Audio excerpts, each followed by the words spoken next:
Hello mga kabatang helmet. So ito, medyo delay na to ng 2 days, no? 2 days ago na itong balita na to na nag-grant na nga, pinirmahan na nga ni PBBM yung pagiging highly urbanized city or HUC ng Naga City.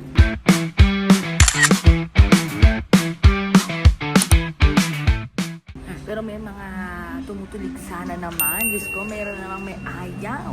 Meron na namang mga mayma. Pero ito nga mga kabata helmet, ano nga ba yung highly urbanized city na yan?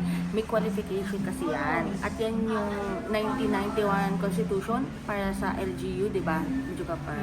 Na nag-grant sa isang local unit kung pasok sila sa threshold in terms of income and doon sa population, kung namit ba nila yung threshold. Pero ito na nga, mga batang helmet, ito lang hindi tayo maging masaya for Naga City na nag-grant na sila, napirmahan na maging highly urbanized city sila. Parang sila yung ika-34th, no? Medyo kapar 34th na LGU na maging highly urbanized city. Pero ayun nga mga Pangit kabata ba yun? Ha? Pangit ba? Ewan ko, baka dun sa mga basher dyan, sa mga troll, pangit sa paningin nila. Pero mas pangit pa rin sila.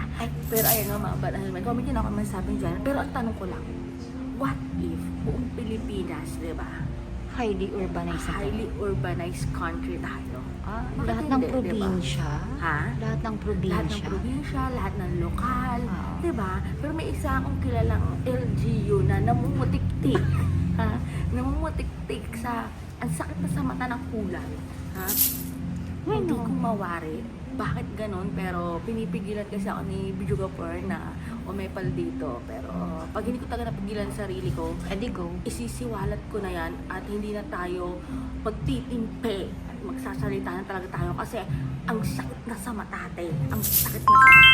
Pero ayun mga batang helmet, comment nyo dyan sa baba kung anong lokal to, itong tinutukoy ko na to na ang sakit na po sa mata ng kulay, hindi na tama to at masyado na itong pamumulitika. Pero ayan nga, congratulations kay Mayor Lenny Robredo and sa Naga City.